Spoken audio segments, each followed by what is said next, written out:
Vamos a ver el día de hoy es la vía intradérmica. Dentro de las vías parenterales habíamos mencionado pues las cuatro principales, ¿verdad? Que es la intradérmica, subcutánea, la intramuscular y la endovenosa. Existen otras vías, efectivamente, sí hay otras vías, ¿ya? Pero las vías que son esenciales y son importantes de conocer y son las más usadas son las que vamos a ver en la clase. Bien, entonces, para poder empezar, déjenme mostrarles los puntos que vamos a ver el día de hoy. Vamos a ver la definición, las indicaciones, precauciones, ventajas, desventajas de esta vía, las zonas de aplicación, equipos materiales, el procedimiento y cuáles son las complicaciones de este procedimiento, que es la colocación de algún medicamento por esta vía que es intradérmica. Bien, para recordar lo que menciona la Organización Mundial de la Salud, ¿no? Define a una inyección segura, ¿no? Aquella a la cual no va a perjudicar, en este caso, al paciente o receptor, no expone al profesional sanitario a ningún riesgo evitable ni produce desechos que sean peligrosos para la comunidad, ¿no? Haciendo mención esta definición de la Organización Mundial de la Salud, mucho con nuestros principios de bioseguridad, ¿no? La aplicación correcta y segura de estos medicamentos por vía parenteral, tenemos de cuidar mucho al paciente, obviamente, la persona que aplica, que en este caso son ustedes, que son los profesionales de la salud, y a la par, cuando terminemos de hacer este procedimiento, ¿dónde lo vamos a eliminar? ¿No? Entonces tenemos que saber en dónde se elimina, por ejemplo, la aguja que voy a utilizar, el algodón que está manchado con sangre. Entonces, todo eso tiene que ver mucho con los principios de bioseguridad que habíamos visto justo en nuestro primer día de clases, ¿no? Entonces, la Organización Mundial de la Salud considera esto también parte de una inyección segura. Y como para recordar acerca de la administración de los medicamentos, ¿no? Refiere que es la acción que va a efectuar en este caso el personal de salud a través de algunas técnicas como la aplicación de un medicamento por vía parenteral. Y los objetivos de esas acciones para la administración del medicamento, pues tiene que ver mucho con el objetivo que queremos lograr, ¿no? Queremos prevenir enfermedades, queremos diagnosticar enfermedades, ¿no? O queremos curarlas. No va a depender mucho el objetivo del tratamiento o medicamento que yo voy a administrar. Y como definición para iniciar las vías parenterales, ¿no? Refiere que es la administración de medicamentos por medio de una inyección. Se emplea básicamente cuando los medicamentos a utilizar no pueden ser administrados por otras vías, ¿no? Si en caso hay medicamentos como el medicamento más común que nosotros usamos para las molestias, dolores, es el paracetamol, ibuprofeno. Pero déjenme contarles que ahora el paracetamol ya no solamente lo encontramos en la presentación de vía oral, ¿no? Que es pastilla, sino también ya lo encontramos en una presentación por vía endovenosa, ¿ya? Entonces, ahora los medicamentos han cambiado sus presentaciones. ¿Por qué motivo? Porque a veces, ¿qué queremos lograr a veces con estas vías parenterales? Ustedes van a ver en el transcurso de las clases que estas vías parenterales van a tener una acción muy rápida comparándolas con las medicinas que se dan por vía enteral, ¿no? O las que se administran por las sondas nasogástricas. Entonces, va a haber mucha diferencia en cuanto al efecto que yo quiera conseguir en mi paciente, ¿no? Entonces refiere, pues, ¿no? Que tiene un efecto terapéutico rápido y preciso también, ¿no? Lo que mencionábamos. Y la técnica que se utiliza al administrar el medicamento por vía parenteral debe ser estrictamente estéril. ¿Qué significa? Bueno, igual lo que habíamos visto en nuestro primer día de clases, hacer el uso de las medidas de barrera, ¿no? Que son, ¿cuáles? Es el uso, ¿no? Del equipo de protección personal, en este caso, pues, guantes, mascarillas, gafas, mandiles, a donde yo me dirija Yo tengo que saber qué tipo de equipo de protección personal necesito para la atención de mi paciente, ¿ya? No en todos los casos de repente vamos a utilizar todo el equipo de protección, ¿bien? Y la principal y una de las precauciones universales que era, como ustedes ven aquí en la imagen, es el lavado de manos, ¿ya? El lavado de manos siempre se debe realizar antes y después de hacer algún procedimiento, sobre todo este, ¿no? Que es un procedimiento invasivo. Bien, entonces ahora sí, vamos a la definición de vía intradérmica. ¿Qué cosa es la vía intradérmica? Vean ustedes esta imagen en la parte inferior de la diapositiva. ¿Qué observan? ¿No? Estamos viendo, ¿no? Una porción, ¿no? De la piel, y esta porción de la piel tienen acá sus capas, ¿no? ¿Cómo se llamaban? Epidermis, la dermis y el tejido muscular. Ahora, dependiendo yo dónde quiera realizar, ¿no? Mi procedimiento o el fin que yo necesito para este paciente, ya sea terapéutico, diagnóstico, ¿no? O preventivo, yo voy a dirigir, ¿no? Este instrumento, que es la aguja y la jeringa, hacia la capa donde voy a colocar el medicamento. Por ejemplo, ahora que estamos viendo la vía intradérmica, vean ustedes que esta aguja está dirigiéndose en una zona muy especial de la piel. Bien, entonces, ¿qué significa la administración por vía intradérmica? ¿No? Consiste en la introducción de una cantidad pequeña de solución, ¿no? En la dermis. Estos fármacos se caracterizan por una potente acción que puede provocar reacciones anafilácticas, ¿no? Ah, ¿qué otra cosa más? Este tipo de vías que nosotros utilizamos, que son la vía intradérmica, en lo particular, ya no en todos casos, pero en lo particular a comparación de otras vías, ella se usa mucho con el fin diagnóstico, más con el fin diagnóstico. Muy pocas veces son por medidas terapéuticas, ¿ya? Pero más su fin de esta vía intradérmica es diagnóstica. Por ejemplo, vamos a ver ahora cuáles son las utilidades de esta vía. Bien, se había mencionado entonces que esta vía intradérmica solo se puede administrar pequeñas cantidades de solución, ¿no? Del fármaco. ¿Y cuál es la cantidad mínima y máxima que puede, ¿no? Puede aguantar esta zona, ¿no? El volumen se aconseja es de 0,1 hasta 0,3 centímetros cúbicos, ¿ya? Tengan en consideración, no más. Vean que, ¿por qué motivo? No puede ser más, ¿ya? El espacio que ustedes ven entre la epidermis y la dermis, justo esta unión es casi nada, es muy delgada. Entonces, yo no podría introducir más. Si yo pudiera introducir, claro, sí lo podría hacer, pero ¿qué voy a crear en mi paciente? Justo lo que hablaba la Organización Mundial de la Salud, ¿no? Tratemos, ¿ya?, de no dañar al paciente, sabiendo nosotros cuáles son las cantidades que puede soportar, ¿ya? Esta zona entre la epidermis y la dermis, no voy a superar pues la cantidad, ¿no? A no ser que yo quiera hacer daño al paciente, pero esa no es la idea, ¿no? Nosotros no hacemos daño. El ángulo que se va a administrar por esta vía, el ángulo que manejamos nosotros es de 10 a 15 grados. Nos acordamos del colegio, ¿no? El curso de matemática. El ángulo se va a formar, ¿ya? Desde la zona de la piel, ¿ya? Y el ángulo se va a formar con la jeringa. ¿Ya? Ese ángulo debe superar 15 grados máximo para poder administrar la solución o el fármaco. Las indicaciones. Para esta vía nosotros habíamos mencionado que los medios o el fin que es más común para esta vía es el fin diagnóstico.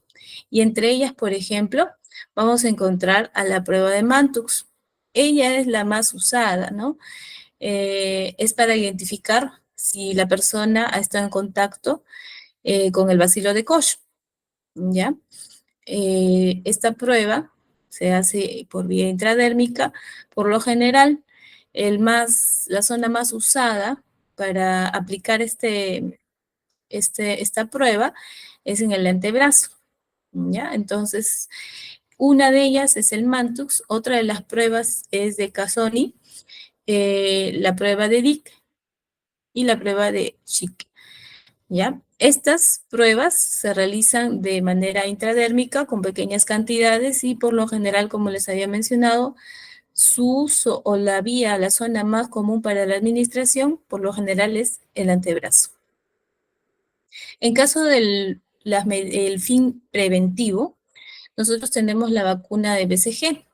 La vacuna de BCG es una vacuna muy antigua que se va colocando en los recién nacidos, ¿ya? Bueno, a partir, ¿no? Del nacimiento de los niños y se administra con el fin de prevenir la tuberculosis, ¿ya? Eh, Otra de las indicaciones para esta vía es la prueba de sensibilidad. La prueba de sensibilidad es una prueba que va a realizarse con el fin de conocer si el paciente es alérgico a algún medicamento o no, ¿ya? Esta prueba de sensibilidad, si en algún momento les ha tocado de repente la oportunidad de ir a administrarse algún medicamento y lo que siempre preguntan al paciente y lo que ustedes también deben preguntar es si es alérgico a algún medicamento. Obviamente el paciente de repente es la primera vez que se administra el medicamento, así que no va a saber. Lo primero que les puede responder su paciente es decir, no sé, joven, no sé, señorita, la primera vez que me van a poner. Si sucede eso, lo más recomendable es saber si es o no es alérgico. Para ello, mejor hacemos la prueba de sensibilidad. ¿Qué va a pasar? Se le va a administrar en pequeñas cantidades el medicamento que le han indicado y lo vamos a administrar por vía intradérmica. Esperamos un tiempo prudente, entre 15 hasta 30 minutos, y si no hay ningún tipo de reacción alérgica, nosotros podemos proceder a colocar la medicación, ¿no? Siempre en cuando avisando a su médico tratante. En caso de esta vía, también tiene ciertas precauciones que nosotros tenemos que tomar en cuenta. Ya cuando nosotros aplicamos este medicamento o realizamos alguna prueba por vía intradérmica, tenemos que tomar en consideración que no se debe realizar masajes ya en la zona de punción después de que ustedes han administrado la sustancia o el fármaco. Ya ustedes aplican y no pueden, señorita, me duele, por favor, soben. No. O el mismo paciente puede, por la misma molestia de la inyección, puede frotarse o a darse masajes, ¿no? Entonces nosotros tenemos que indicarle al paciente que no lo haga, pero previamente ustedes ya le han informado, lo han educado al paciente, ¿ya? No lo vayan a sorprender en ese momento cuando ya le pusieron y el paciente siente las molestias y por una reacción pues natural quiera masajearse la zona por el dolor que siente. Entonces ustedes ya previamente le han advertido que no debe manipular, ni sobar, ni frotarse o masajear esa zona, ¿ya? Tenemos que verificar la dosis. Habíamos mencionado cuánto es la dosis mínima y máxima que puede recibir el paciente, ¿no? Mínima 0.1, máxima 0.3. Tenemos que ver muy bien cuánto es la cantidad que hemos nosotros colocado dentro de la jeringa, ¿ya? Mucha precaución. No se aspira, es una zona muy vascularizada, es una zona muy poco vascularizada. Entonces, a comparación de otras vías, ¿ya? Otras vías parenterales, es necesario aspirar, ¿ya? Pero en esta zona que es entre la epidermis y la dermis, como no irrigan, no hay vasos sanguíneos, ¿no? En esos espacios, entonces no hay necesidad de aspirar, ¿ya? No debemos inyectar en zonas, ya, muy bien, tomar en consideración. Si el paciente presenta, por ejemplo, vellos, ¿no? Demasiados vellos, no es recomendable aplicar en esa zona. O si tuviera alguna lesión o alteración cutánea, ¿no? Tampoco. Pero, ¿sabe qué, profesora? A mí me habían mencionado que la prueba para eh, saber si mi paciente tiene el bacilo de Koch, la profesora me dijo que se pone en el antebrazo. ¿Ahora qué hago? ¿No? Si justo en los antebrazos pues tiene lesiones, de repente ha sufrido una quemadura, ¿no? Entonces, ¿y ahora qué hago? ¿Dónde lo pongo? Y ahora vamos a ver también en qué zonas puede ser si no tengo ya el lugar que es frecuente, en este caso el antebrazo. Las ventajas. Las ventajas de esta vía intradérmica, bueno, primero es saber si el paciente es alérgico o no, porque es muy importante, ya que otras vías parenterales cuando se administran a veces en grandes cantidades, en grandes volúmenes. Y cuando uno empieza la administración de estos medicamentos directamente al paciente, y como ingresa tanta cantidad de medicamento, el paciente en menos de un minuto, ustedes van a notar un periodo de alergia, es muy rápido. Si ustedes están con el paciente, tienen un coche de paro que tiene todos los insumos, medicamento, instrumentos para poder abrir la vía aérea y sacar al paciente de la anafilaxia, bien, está perfecto, ¿ya? Pero si ustedes le ponen un medicamento que no es por vía intradérmica, otro tipo de vía, ¿no? Y le ponen en un tópico y el tópico no tiene nada que pueda salvarles a ustedes contra la reacción alérgica que puede presentar su paciente, ¿qué hacen? ¿No? Entonces, lo bueno de esta vía intradérmica es que ustedes van a aplicar una pequeña pero mínima cantidad del medicamento, ¿no? Buscando si el paciente realmente es alérgico o no a la medicina. Si es así, lo que el paciente va a presentar es una acción local. ¿Qué significa? De repente puede ser que en la zona donde ustedes han administrado ya este fármaco en pequeñas cantidades, lo que van a notar es un enrojecimiento en la zona de aplicación. Justo ahí van a notar de repente que se empieza como a hinchar, a ponerse enrojecido, va a haber un calor en la zona, pero solo en esa zona nada más. Al ver ustedes de repente esa reacción, solo en esa partecita del cuerpo donde ustedes han puesto el medicamento, ustedes van a identificar rápidamente si el paciente hace alergia o no a la medicina. ¿Ya? Otra de las ventajas es que los procedimientos por vía intradérmica sirven para poder diagnosticar, ¿no? Siempre, casi la mayoría, como han visto en cuanto a las indicaciones, son para pruebas diagnósticas, ¿no? Para saber si, ¿no? Para saber si el paciente está en presencia de alguna bacteria de la difteria, ha estado en presencia de la bacteria del bacilo de Koch, ha estado en presencia, es más para prueba diagnóstica. La única que es con el fin preventivo es la vacuna de la BCG, ¿no? Que le ponemos a los recién nacidos. ¿Cuáles son las desventajas? Porque todas las vías, pues a veces tienen también eh, ciertas, ciertas reacciones o complicaciones que nosotros no quisiéramos que se den, ¿no?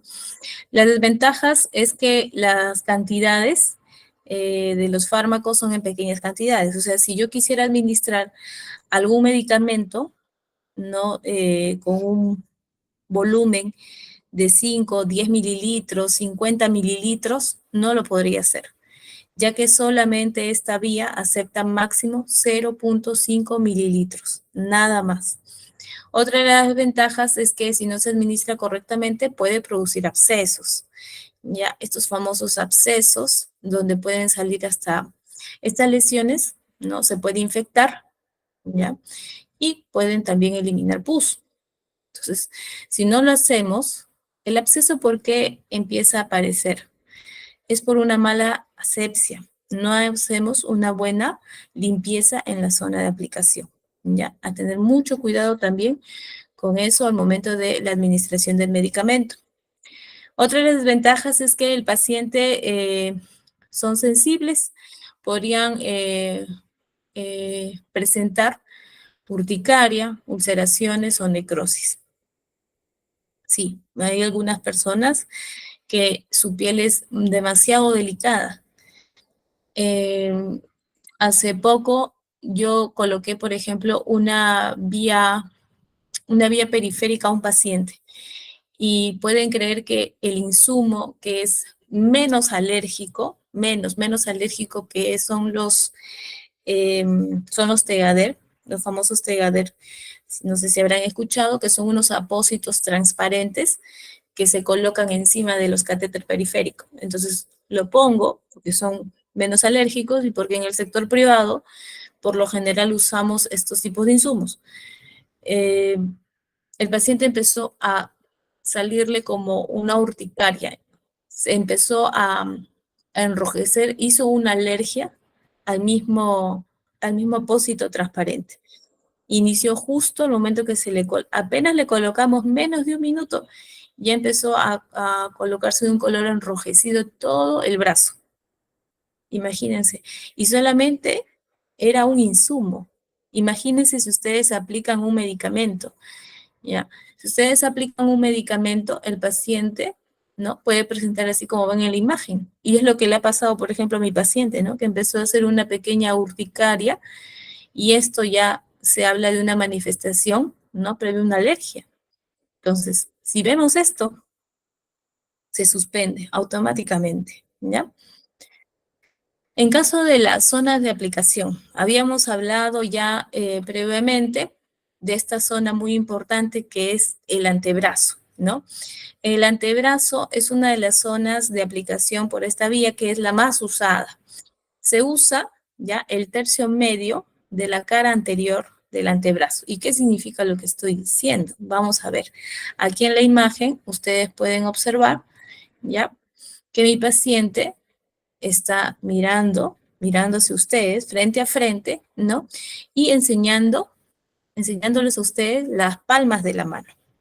Entonces, si a mí me enseñan las palmas de la mano, significa que yo estoy viendo ya la cara anterior, ya la cara anterior del antebrazo. Cara anterior del antebrazo. Ahora, el antebrazo lo voy a dividir en tres partes iguales. Ya divido de manera imaginaria en tres partes iguales el antebrazo y lo que yo voy a usar es el tercio medio, o sea, el que está aquí al medio, para la aplicación, ¿ya? De algún medicamento por la vía intradérmica. Entonces, tengo esta zona, ya tengo esta zona para yo poder aplicar la vía intradérmica. Esa es una, ¿ya? Pasamos a la siguiente zona de aplicación. La siguiente zona, digamos que mi paciente, pues, la profesora me dijo en el antebrazo, pero mi pacientito le han amputado los dos brazos. No tiene ningún brazo, ¿ahora qué hago? ¿Dónde lo pongo?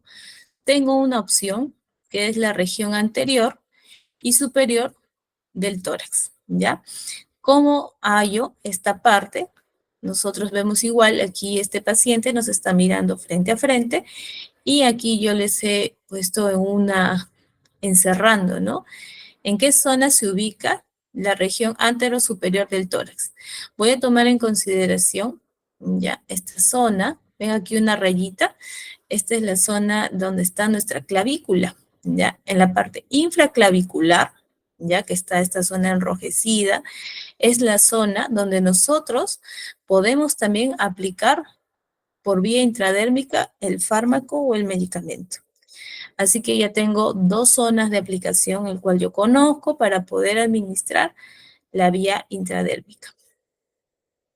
Y también tengo otra elección de zona, que es la parte superior de la espalda, ¿ya? En esta zona, igual aquí también lo he enmarcado de un color naranja, y ustedes, nuestro paciente aquí, ya no nos está mirando de frente, nos está dando la espalda, ¿ya? Y vamos a tomar en consideración aquí justo esta zona donde está sombreado de color rojo. Tengo toda esta zona que es justo, ¿no? Donde está la escápula, ¿no? Donde están las escápulas. Entonces, estas zonas son ideales para también administrar por esta vía intradérmica. Si ustedes notan, ya estas zonas, y si ustedes pueden agarrar eh, y ver en ustedes mismos, son zonas que son muy delgadas. Imagínense, muy diferente de repente a la zona abdominal. Presionense ustedes la zona abdominal. Es una zona blandita, ¿no? Tiene más tejido adiposo, muy diferente a la parte, ¿no? Infraclavicular o en la parte escapular. Y estas zonas son ideales para poder administrar esta vía, ya que recuerden que la administración del medicamento a través de la vía intradérmica, el ángulo es muy pequeño, entre 10 a 15 grados. Y por último, tenemos esta zona que es especial porque esta zona es exclusivamente para la vacuna contra la tuberculosis, ¿ya? Ella se aplica en el deltoides derecho, ¿ya? Aquí en el Perú administramos nosotros la vacuna de la BCG, se le llama vacuna de la BCG, que nos protege a los bebitos cuando nacen, ¿ya? Contra la tuberculosis y están protegidos hasta el añito, ¿ya? Entonces, esta vacuna se les aplica en el hombrito derecho y justo les decía en el Perú.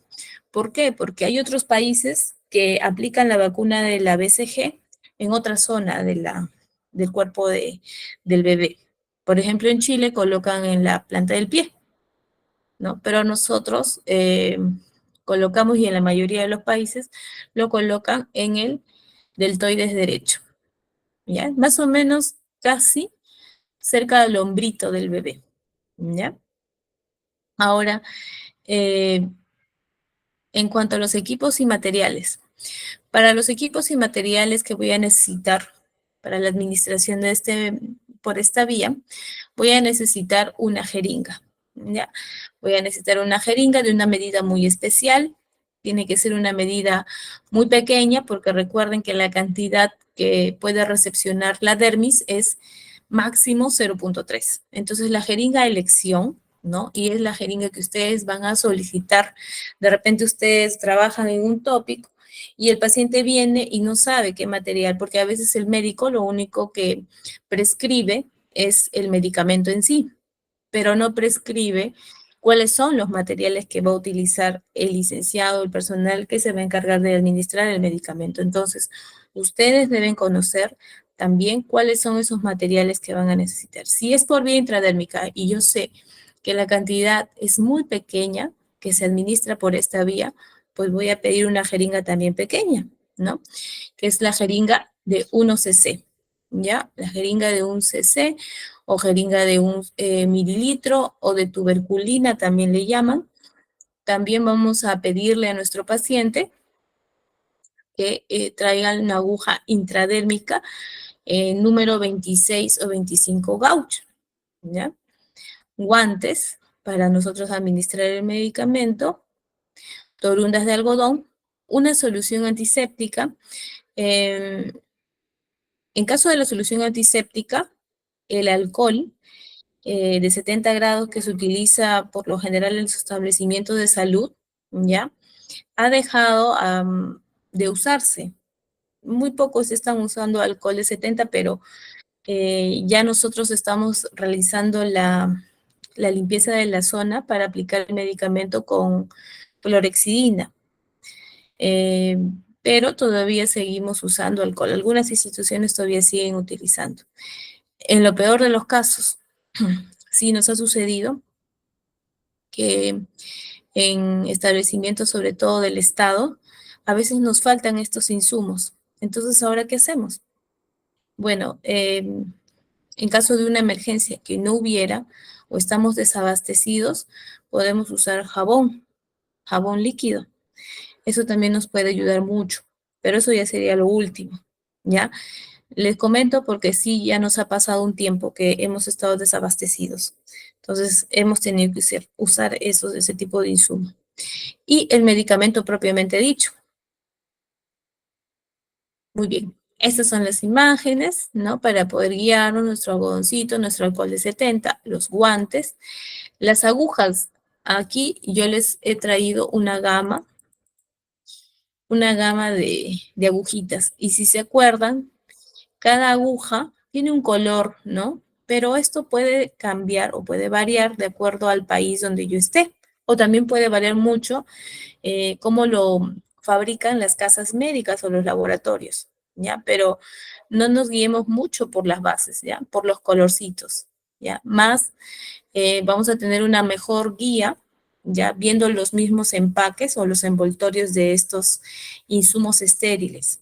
¿Ya? Ahí veamos que en la parte posterior de los empaques van a ver ustedes qué medida tiene, ¿no? Por ejemplo, esta aguja, ¿no? Es una aguja, dice, de base celeste, ¿no? O azul, pueden encontrarlo. ¿Y qué medida va a tener? Tiene una medida de 31 gauge, dice, ¿no? Y así viendo cada uno de ellos, como el de color amarillo que tiene el de 30, el rojo 29 gauge, un azul turquesa 28 gauge, un gris 27, un marrón de medida 26. ¿Qué diferencia? ¿Por qué hay tantas medidas? ¿Y cómo yo las diferencio? ¿Y cuál es la que yo le voy a indicar a mi paciente? ¿Ya? Miren, vamos a tomar de referencia. Si la medida, por ejemplo, ¿no? Tomamos la medida de 31G, 31 gauge. Si yo veo que el empaque de la agujita dice 31 gauge, significa que la longitud, ¿ya? Longitud, el largo de la aguja, ¿ya? Es muy corta, ¿ya? Muy corta. Pero si en el empaque yo veo 26 gauge, voy a notar, comparándola con la de 31, voy a notar que la longitud o el largo de la aguja es mucho mayor que la de 31. Entonces, para yo poder acordarme, ¿no? Voy a hacer la referencia que entre la medida y la longitud de la aguja van a ser inversamente proporcional. ¿Qué significa? Cuanto mayor yo vea que la medida en gauge sea, la longitud va a ser más corta, va a ser menor, ¿ya?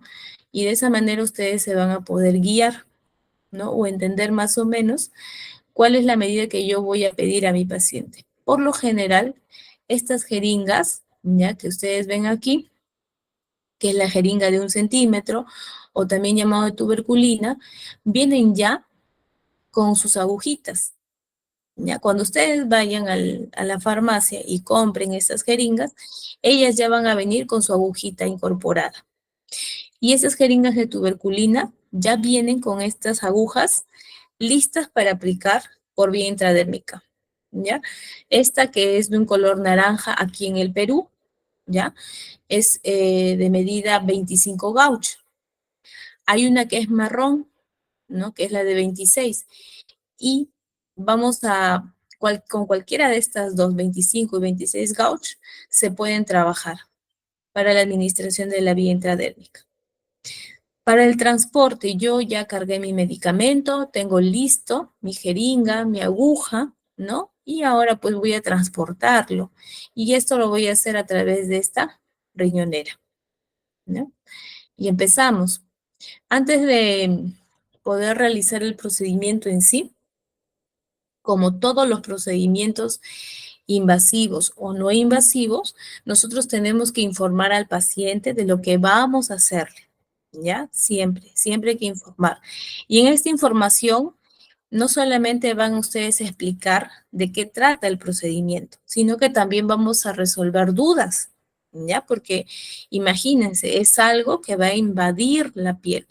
Entonces, eso siempre crea mucha preocupación en el paciente. Y nuestro paciente a veces no viene solo, viene también con un familiar. Entonces, es importante también que el familiar conozca esta información. Ahora, el paciente puede estar muy nervioso. Entonces, está tan nervioso, tan ansioso, que todo lo que iba a preguntar se le olvidó. Pero menos mal, tenemos la compañía del cuidador o familiar que puede hacer esas preguntas o dudas que también pueda tener el paciente, ¿ya? Siempre vamos a tener un cuidador o alguien que esté ahí. En caso, por ejemplo, de los niños, ¿no? En caso de los adultos, de repente pueden venir solos los pacientes, pero los niños siempre vienen con el familiar o el cuidador, ¿ya? Entonces, nunca se separa, ¿ya? Familiar ni el paciente pediátrico. Entonces, se les explica, ¿ya? De qué va a tratar este procedimiento y en la explicación de este procedimiento, por favor, no se vale mentir. ¿Por qué refiero esto? Porque a veces le decimos o he escuchado que dicen, no te va a doler, ¿no? No, sí le va a doler, ¿ya? Sí le va a doler, de repente va a tener molestias, de repente va a presentar, ¿no? Lo que habíamos visto en las desventajas, ¿verdad? Puede haber algún tipo de lesión, alguna molestia, no se vaya a rascar, por favor, o masajear la zona. Entonces, todas estas precauciones yo también le tengo que mencionar al paciente, ¿ya? Bien, después, pues obviamente es proporcionar intimidad. Siempre que sea un procedimiento, por favor, tratemos. Yo entiendo que mucho de nuestra realidad hospitalaria en el sector público a veces no se cuida mucho lo que es la intimidad, pero en lo posible tratemos, ¿ya? Tratemos de ser. Bien, siguiente paso, obviamente, el lavado de manos. No nos olvidemos, no es una parte de las barreras es siempre el lavado de manos. Con esto reducimos microorganismos en las manos y aparte, recuerden que si nosotros no hacemos también un buen lavado de manos o una buena asepsia, una buena técnica de asepsia, podemos producir abscesos en los pacientes, ¿ya? Tener mucho cuidado. Me termino de lavar las manos y me pongo los guantes. Son los guantes simples, ya que habíamos visto nosotros antes, ya no son los guantes estériles, así que no hay ningún problema. Podemos trabajar con las manoplas o los guantes simples. Luego de ello, vamos a proceder. Lo que vamos a hacer es realizar, ¿ya?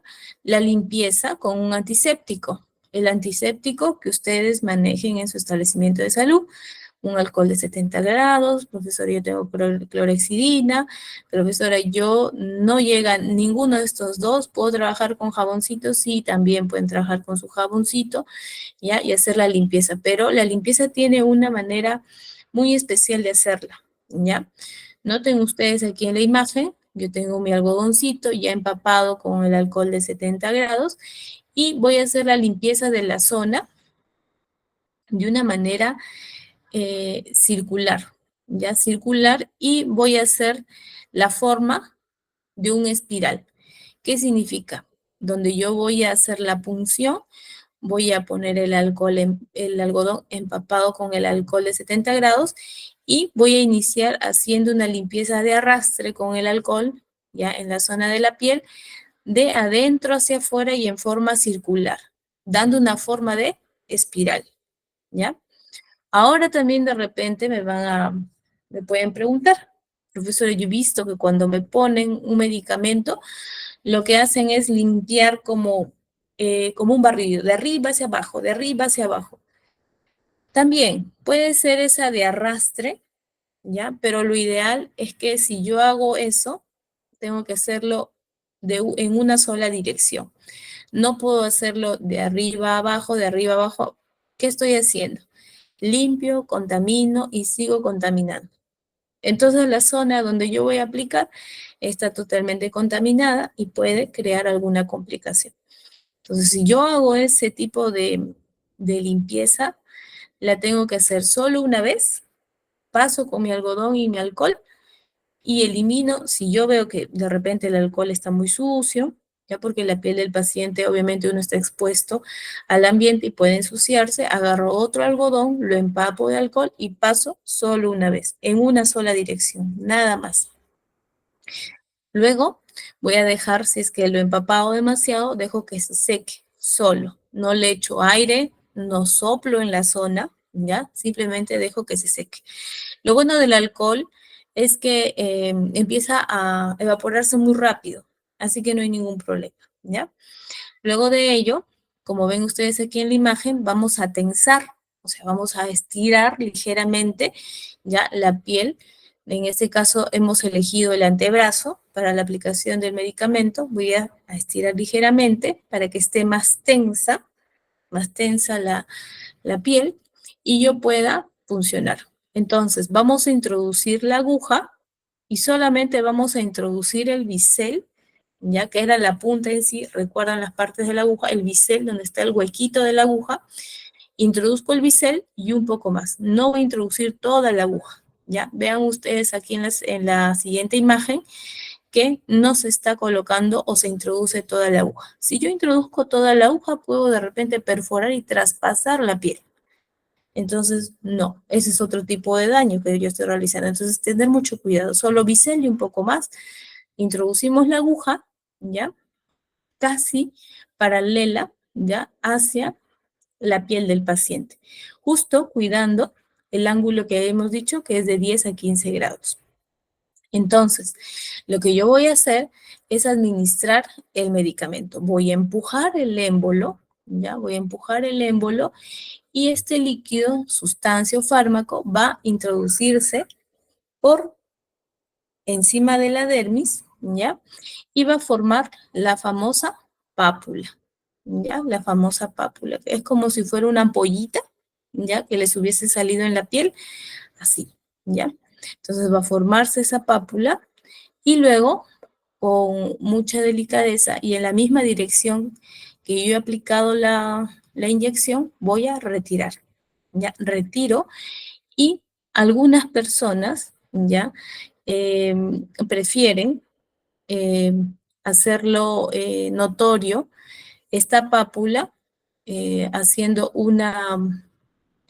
rodeándolo con un plumón indeleble o un lapicero, ya rodeando. ¿Por qué lo rodean o lo marcan? Porque estamos esperando, si es que es, por ejemplo, una prueba de sensibilidad, estamos esperando de repente que esta pápula aumente y salga de esta línea que yo he marcado. Si sale de este espacio, se agrandó, uy, profesora, mire el antebrazo del paciente, se agrandó, ha aumentado esa pápula, ha superado esa línea que yo marqué. Entonces puede ser que estemos en presencia de un paciente alérgico a ese medicamento. O también algunos marcamos esta zona, ¿ya? Para ver si es que aumenta, ya igual, esta pápula, en caso de las pruebas diagnósticas como la prueba de PPD, que es la prueba de Mantux, ya para saber si está en presencia de bacilo de Koch, si aumenta, pasa la medida normal, que es de repente mayor a veces de 20 milímetros, ya, de circunferencia, mi paciente pues también está en presencia del bacilo de Koch. Entonces necesita iniciar un tratamiento profiláctico contra la TBC. Bien, entonces terminé yo de administrar el medicamento, el fármaco, la prueba, ya que he realizado con mi paciente. ¿Y qué hago? ¿Coloco un algodón aquí? No. Simplemente yo ya retiré y lo dejo nada más vista ahí la pápula y es lo único que voy a hacer. No lo voy a limpiar con algodón, no lo voy a presionar, no lo voy a tapar con un algodón y esparadrapo, no. Lo dejo así, a simple vista, ¿ya? Pero eso sí, advirtiendo al paciente que no lo masajee, que no se rasque, ¿ya? Y que no manipule esa zona donde yo apliqué ese medicamento. Entonces, finalmente, voy a eliminar, obviamente, esa jeringa, esa aguja en el recipiente rígido. ¿Recuerdan ustedes el recipiente rígido color rojo? Ahí lo voy a eliminar. Voy a retirarme los guantes, voy a lavarme las manos y finalmente voy a registrar lo que he hecho. Ya todo procedimiento debe ser registrado en un formato ya de su historia clínica del paciente. Esto es lo que queremos formar. ¿Ya? Justo este color celeste que ustedes ven aquí es la sustancia, es el fármaco que se va a depositar justo entre la epidermis y la dermis, ¿ya? Entonces terminan de administrar, de depositar la sustancia aquí y retiro la aguja. Y ustedes van a notar externamente que se formó como si fuera una ampollita, ¿ya? Esa es la famosa pápula. Bien, Y para poder ser más dinámicos, ¿ya? En la explicación del procedimiento en sí, vamos a ver un video, ¿ya? Un pequeño video donde, eh, donde vamos a ver paso a paso cómo es la administración del medicamento. Bien, acá.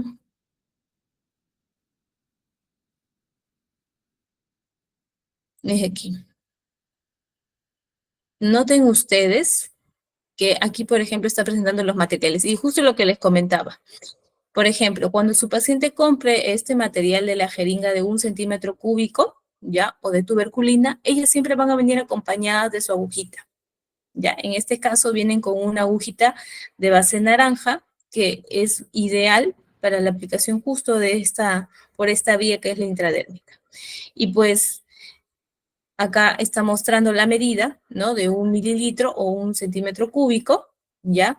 A la par, de manera adicional, tenemos otra aguja. Y si ustedes notan, esta aguja tiene una longitud, es más larga, ¿ya? Más larga, y tiene una medida de 23 gauch, muy diferente a esta que tiene una medida de 26 o 25 gauch. Es más chiquita, justo la que se va a aplicar con el paciente. ¿Por qué es que tenemos una aguja de manera adicional? Que es esa la de base azul. Ella nos va a servir para poder cargar solo el medicamento, cargar, ¿ya? Y la naranjita nos va a servir ya para poder aplicar en el paciente. Ahora, ustedes verán aquí que el licenciado está haciendo la limpieza de la zona donde yo voy a aplicar, ¿ya? Entonces, si notan, lo ha hecho como les había indicado, de adentro hacia afuera, formando un espiral. Si tu paciente necesita que se limpie más porque el algodón ha salido sucio, agarras otro algodón y se sigue haciendo la limpieza. Recuerden que nosotros tenemos que evitar algún daño en el paciente. En este caso, el más frecuente por no hacer una buena limpieza son los abscesos. Entonces, reduzcamos ya complicaciones en nuestros pacientes. Entonces, aquí viene. Vamos a estirar la piel, como lo está haciendo con la mano no dominante, y con la mano que domina el licenciado está aplicando en un ángulo de 10 a 15 grados. Solo introduce el bisel y un poco más de la aguja. No coloca más aguja, no introduce más la aguja, ¿ya?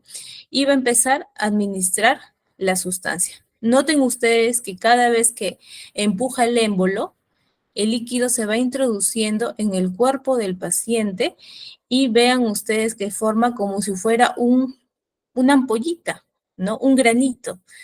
Entonces, esa es la famosa pápula. Lo que está haciendo el licenciado simplemente es limpiar muy someramente la zona, ¿ya? No está presionando, no va a dejar para nada ese algodón ahí en el antebrazo del paciente. ¿Ya? Se forma así como ustedes ven, una ampollita se forma como si fuera la piel de la naranja, ¿vieron? ¿Por qué? Porque al momento que aplican la sustancia, los poros se abren y al abrirse forma justo esa piel de naranja, ¿ya? Y eso significa que hemos hecho la técnica de manera correcta. Ahora, aquí, por ejemplo, lo que mencionaba, ¿no? Algunos licenciados tienden a hacer rodear con un plumón indeleble la zona donde han aplicado el medicamento. Entonces, si supera más de esa línea celeste que ustedes ven ahí en el video, mi paciente de repente puede estar haciendo alergia. Si es una prueba de sensibilidad, de repente está haciendo alergia al medicamento. O lo otro es que mi paciente ha hecho presencia del bacilo de Koch, ¿no? O sea, el bacilo está en el cuerpo del paciente. Y eso se evidencia, ¿por qué? Porque ha superado esa circunferencia que yo he hecho con el plumón indeleble, ¿ya? Entonces, esto para poderlo ver ya más dinámico, porque a veces solamente explicando, a veces no se entiende muy bien, ¿ya? Y bueno, finalmente, ya casi terminando la clase, estamos viendo lo que son complicaciones. Y en caso de las complicaciones, pues digamos que el más fuerte, el más El más terrible entre las complicaciones es el shock anafiláctico. Entonces, ¿cómo así el shock anafiláctico podría darse? ¿No? Ella va a darse siempre y cuando exista una alergia, ¿no? Si estamos en presencia de una alergia o una anafilaxia en el paciente y nosotros estamos dejando que esto pase, ¿ya? Puede progresar a un shock anafiláctico. Entonces, ¿qué pasa, no? El sistema inmunitario de la persona se vuelve sensible, presenta esta reacción alérgica y sucede, ¿no? Cuando está expuesto, ¿no? A este fármaco, el cuerpo lo que hace es liberar histamina que produce constricción en las vías respiratorias y compromete a todo el cuerpo.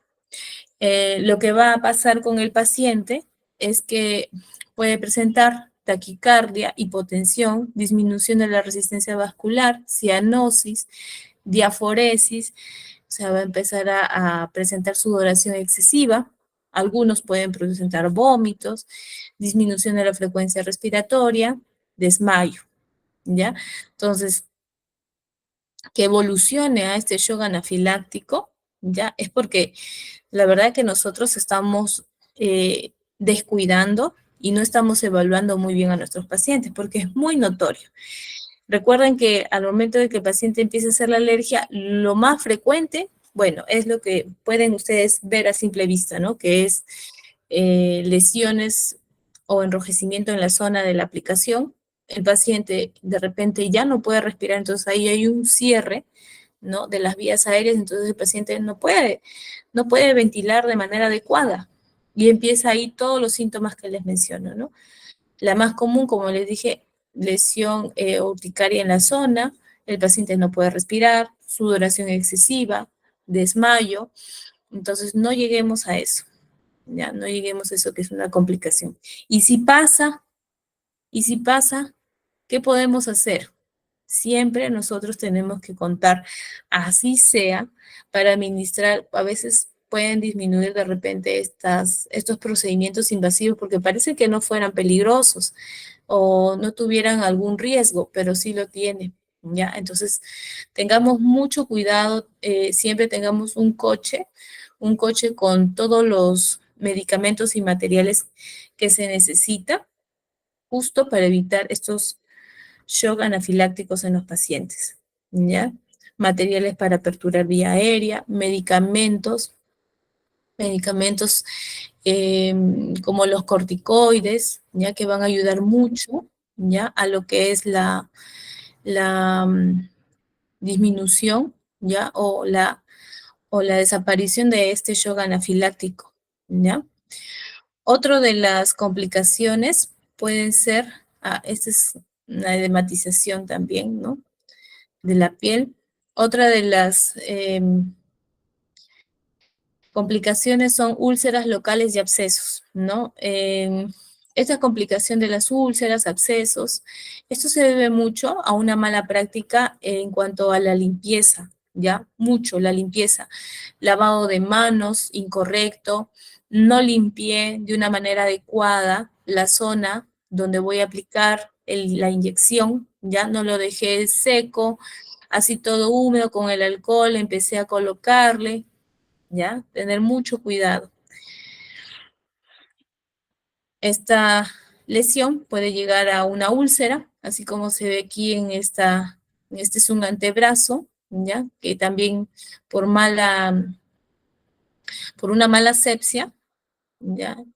Creo que acá sin limpiar, nada, no usaron ni algodón, ni alcohol, nada. De frente le pusieron el medicamento y miren lo que sucedió, ¿ya? Se produjo una úlcera, ¿ya? Tener mucho cuidado. Esta es una complicación que es asociada más a la vacuna de la BCG, ya que son las cicatrices queloides. Esto puede deberse, ¿ya? De repente a igual, pues, ¿no? Una mala aplicación de la vacuna o cierta sustancia de la vacuna, ¿no? Ha pasado a una zona que no debió ser, ¿ya? Entonces, no es nociva, no se preocupen, esto no causa daño, pero noten ustedes pues que se va a evidenciar, miren, como en el cuerpo de la persona, ¿no? Nosotros tenemos la famosa marquita, ¿ya? Que de nacimiento, y esa marca fue pues hecha por la vacuna de la BCG, ¿no? Se ve como si fuera una heridita mal curada, así se ve la cicatriz de la vacuna, pero cuando a veces no colocamos de una manera correcta o parte de la sustancia ha caído en otro lado que no es, pues puede producir una cicatriz queloide, que hemos visto muchas personas teniendo esta complicación por la vacunita. Y bueno, en cuanto a lo que es las conclusiones, ¿ya? La técnica intradérmica permite una colocación precisa de la sustancia en la capa dérmica de la piel, ¿no? Esto es muy importante porque nos va a servir mucho para casos, por ejemplo, de pruebas de sensibilidad, ¿no? Y comparado a otras vías de administración, la vía intradérmica generalmente implica menos riesgos y complicaciones graves, ¿no? Justo lo que les había mencionado. En caso, por ejemplo, de otras vías, como las vías endovenosas, donde se aplican grandes cantidades de volúmenes del medicamento, si yo le aplico rápidamente esta cantidad de sustancia o fármaco, lo que yo puedo producir, si es alérgico, de frente de repente un shock anafiláctico, puede ser anafilaxia y esto progresará al shock anafiláctico. Mientras que en la vía intradérmica, si yo le pongo pequeñas cantidades justo de ese fármaco y hace la alergia, lo voy a evidenciar primero de una manera local. ¿Qué significa? Que en la misma zona donde yo apliqué, de repente ya estoy viendo que está produciendo una urticaria, ¿no? Se amplió, ¿no? Donde yo marqué la aplicación del medicamento, empezó a superar esa línea donde yo marqué, ¿no? Entonces también estamos en presencia de que mi paciente probablemente sí está haciendo la alergia a la medicina, ¿no? Entonces yo, de alguna manera, puedo contrarrestar ciertas complicaciones rápidamente, resolver rápido, ¿ya? Pero en las endovenosas de repente eso no va a pasar. Entonces yo me tengo que mover más rápido aún todavía en esas vías si es que se presentara alguna complicación. Otra de las conclusiones que hemos visto, ¿ya? Que debido a la fina capa de la dermis, ¿ya? Existe una limitación en el volumen, ¿no? Y eso es verdad, lo que habíamos hablado. Si yo quisiera administrar grandes volúmenes, ¿no? O necesita el paciente, por ejemplo, si es un paciente deshidratado, entonces yo necesito aplicar grandes cantidades, volúmenes de soluciones. ¿Lo podría hacer por vía intradérmica? No, no es una vía adecuada porque su capacidad no lo va a permitir, ¿ya? Y otra de las conclusiones es pues que esta vía, como ya notaron en el video, el licenciado tiene una técnica para poder administrar y debe ser precisa. Y para eso, ¿cómo yo hago? Y calculo, uy, profesora, ¿cómo llego a los 10, 15 grados? ¿No? ¿Qué es la colocación de la vía intradérmica? ¿Cómo hago? Entonces, para ello yo necesito entrenarme, necesito entrenar, ¿ya?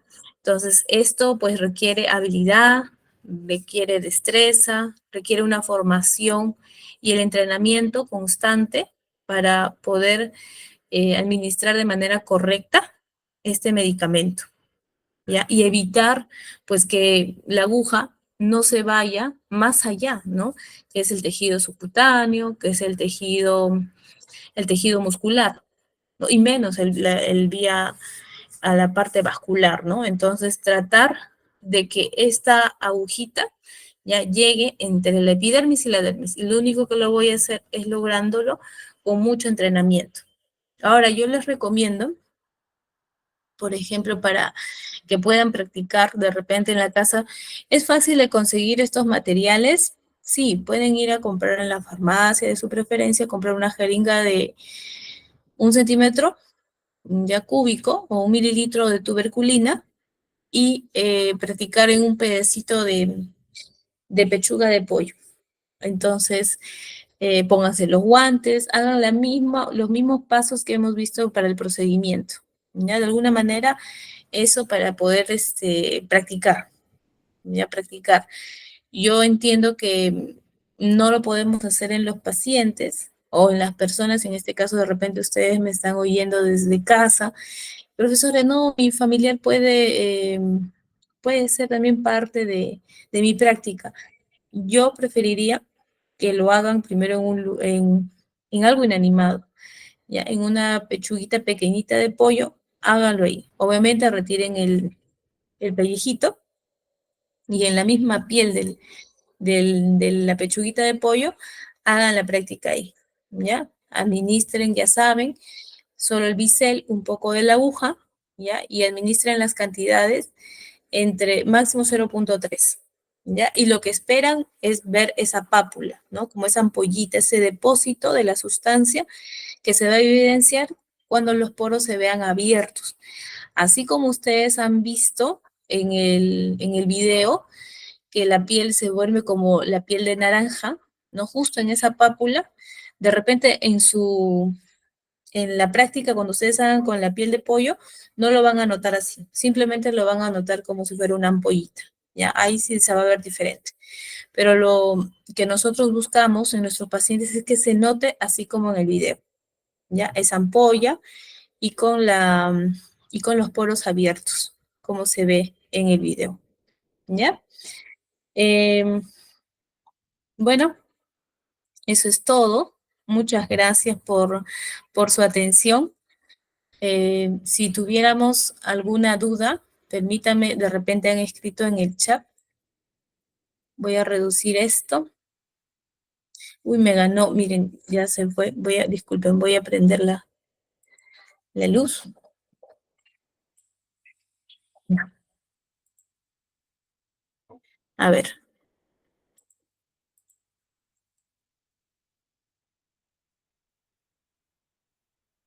Rosario pregunta, ¿dónde están las diapositivas? Disculpen, sí se vieron las diapositivas, ¿no? Ya. A ver, ya, muy bien, Ricardo. Justo lo que habíamos mencionado, ¿no? ¿Qué es anafiláctico? Tiene que ver mucho este término con el sinónimo a la palabra alergia, ¿ya? Entonces va en un paso, el paciente presenta alergia, pero si ya se presentan más síntomas, como lo que son ya sudoración, mi paciente ya no respira, ¿no? Su frecuencia respiratoria ha bajado, mi paciente se desmaya, yo ya estoy ya enfrentándome a algo más allá que una anafilaxia, ¿ya? Ya se está presentando un shock anafiláctico, entonces tenemos que actuar rápidamente. Luna nos pregunta, o nos menciona, perdón, reacción grave y a veces potencialmente mortal del sistema inmunitario a un antígeno al que una persona ha estado expuesta antes. Miren, de repente va a tocarles pacientes que cuando vienen al lugar donde ustedes laboran, tópico, hospital, clínica, llegue, y ustedes de todas maneras, como precaución universal, le preguntan, señor, ¿usted ha hecho alergia a algún medicamento? El paciente te puede decir, no, no he hecho alergia. Perfecto, señor, pero ustedes son más cuidadosos todavía. Y le preguntan, señor, usted, este medicamento que le ha indicado su médico, ¿alguna vez ya se ha colocado? Y el paciente les va a decir, sí, yo ya me he puesto, este medicamento el doctor siempre me indica, siempre. Yo todo el tiempo, en el mes de julio, estamos ahora, a mí siempre me pone, licenciada, siempre. Ya, entonces ustedes muy confiados, porque claro, el señor ya le han puesto, no es la primera vez que le están colocando el medicamento, entonces vamos y le ponemos el medicamento directamente. ¿Y qué pasa? Hace un cuadro de alergia. ¿Pero qué ha pasado? ¿Por qué? ¿Por qué mi paciente ha hecho alergia? ¿No? Ya este paciente había recibido previamente el medicamento y nunca le pasó nada. Bueno, no se sorprenda. ¿ya? El paciente puede hacer alergia, así haya recibido antes ese medicamento, puede ser que haga la alergia y para eso nosotros tenemos que estar preparados, ¿ya? Tener mucho cuidado. Bien, sí, así es, Luna. El Mantux, también llamado prueba de PPD, ya es para saber si el paciente estaba en presencia del bacilo de Koch, que es la que pues es el bacilo que produce la enfermedad de la tuberculosis. Bien, aquí Esther nos está preguntando, ¿y qué hago si el paciente presenta un shock anafiláctico?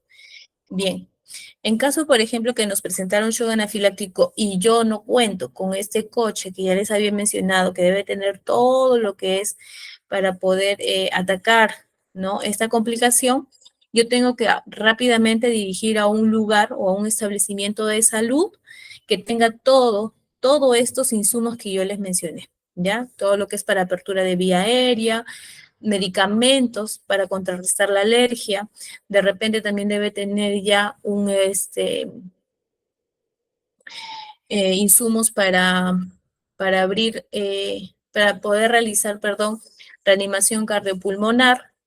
Y eso lo voy a hacer eh, teniendo en cuenta el centro hospitalario que tenga todo eso. Ahora, ¿qué centro hospitalario es el que tiene todos estos insumos? Pregunta. ¿Lo voy a llevar a un centro de salud a mi paciente si presenta un shock anafiláctico? Porque los centros de salud son los más cercanos a nuestros hogares de repente, ¿no? De repente aquí a la vuelta nomás está la posta de mi casa, pero el problema es el establecimiento para poder encargarse de este problema. No, nosotros ya tenemos esto, ya es una emergencia. Si es una emergencia, tiene que ser derivado a una estancia hospitalaria de mayor nivel. Por ejemplo, si yo estoy viviendo en Vía El Salvador, ya, por ejemplo, tengo de referencia a los hospitales de María Auxiliadora o al hospital de Vía El Salvador de emergencia, ¿no? Igual, si vivo, por ejemplo, aquí en el hospital, vivo aquí en Breña, ¿no? Voy a dirigir a mi paciente si presentara un shock anafiláctico a un hospital de gran nivel. ¿Cuál es un hospital cercano a Breña? El Hospital 2 de Mayo, ¿no? Si es un pediátrico, podría dirigirlo al Hospital del Niño, aquí de Breña, ¿ya? Entonces, siempre que yo no tenga ya de repente algún insumo que pueda contrarrestar la anafilaxia de mi paciente, mejor automáticamente derivarlo a un establecimiento de muy alto nivel para que pueda resolver esta emergencia, porque esto sí es una emergencia, ¿ya? Y si no, y si ustedes, perdón, tuvieran pues el, el coche con los insumos necesarios, podríamos empezar contrarrestándolo con un corticoide, ¿no? Previamente, ahora falta que sea alérgico al corticoide, que también puede pasar. Ahora últimamente nuestros pacientes son alérgicos a ciertos corticoides. Entonces, también hay que tener mucho cuidado con esto, ¿no? Pero podemos administrar rápidamente por vía endovenosa de manera directa dexametasona. Por ejemplo, a mí, en mi primer año de trabajo, estuve en un policlínico. Como ustedes entenderán, hay algunos policlínicos que no cuentan porque son de un nivel menor al de un hospital, no cuentan a veces con coches de paro, ¿no? Ahora sí ya las municipalidades obligan a sus establecimientos a tener lo mínimo vital, lo mínimo, que es un coche de paro, ya tener un desfibrilador, eso es lo mínimo que se debería tener. Entonces, en mi policlínico, justo una colega le pone penicilina al paciente y lo hizo de manera intramuscular. Apenas le colocó un poco nada más porque la penicilina irrita mucho. Entonces puede crear molestias si ustedes lo pasan muy rápido. Entonces pasaba lento nada más y tan solo aplicando menos de 1 centímetro del medicamento, el paciente empezó a hacer anafilaxia. El paciente empezó a sentir mareo, empezó a sudar y en un momento ya sentía que le faltaba el aire, ¿ya? El pasaje de la vía aérea ya era reducido. Entonces él sentía, me ahogo, empezaba a gritar y empezó a sudar. La colega me llamó y me mencionó que efectivamente le estaba apenas aplicando un poco y empezó a hacer esas reacciones, esos síntomas, ¿no? Que ya estaba empezando a hacer una reacción alérgica, una anafilaxia. Entonces lo que se hizo en ese momento es yo cargar una ampolla de dexametasona, lo diluí en suero fisiológico y le administré por vía endovenosa directa, directo, en bolo, rápido. Y el paciente, sin mentirles, en menos también habrá pasado un minuto máximo, el paciente empezó a recuperar. Ya podía respirar, empezó a sentirse mucho mejor, porque ya estaba desmayándose mi paciente. Entonces, eso siempre se les recomienda a los alumnitos, inclusive cuando estén haciendo sus prácticas en los hospitales, siempre le recomendaban que en sus canguritos tengan ahí una ampollita de dexametasona, epinefrina, que también la epinefrina es muy buena para las anafilaxias.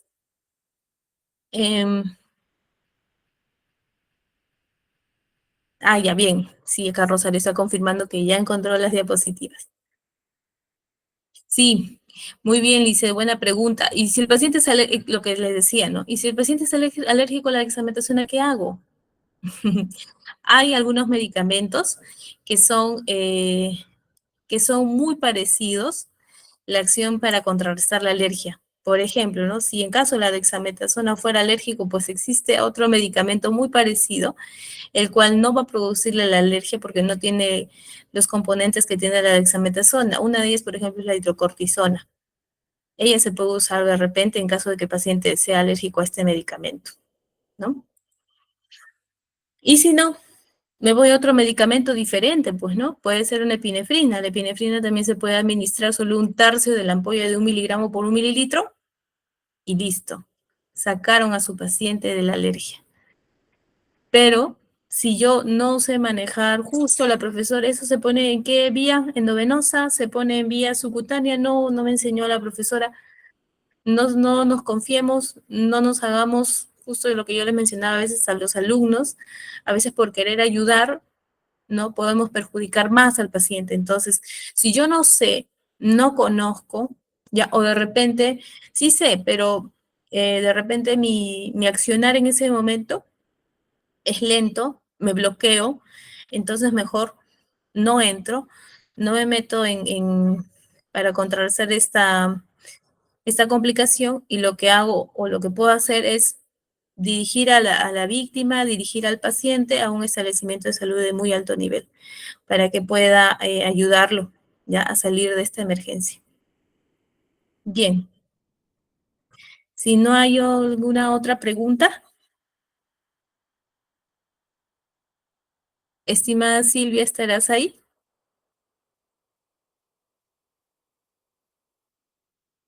Bueno, eh, si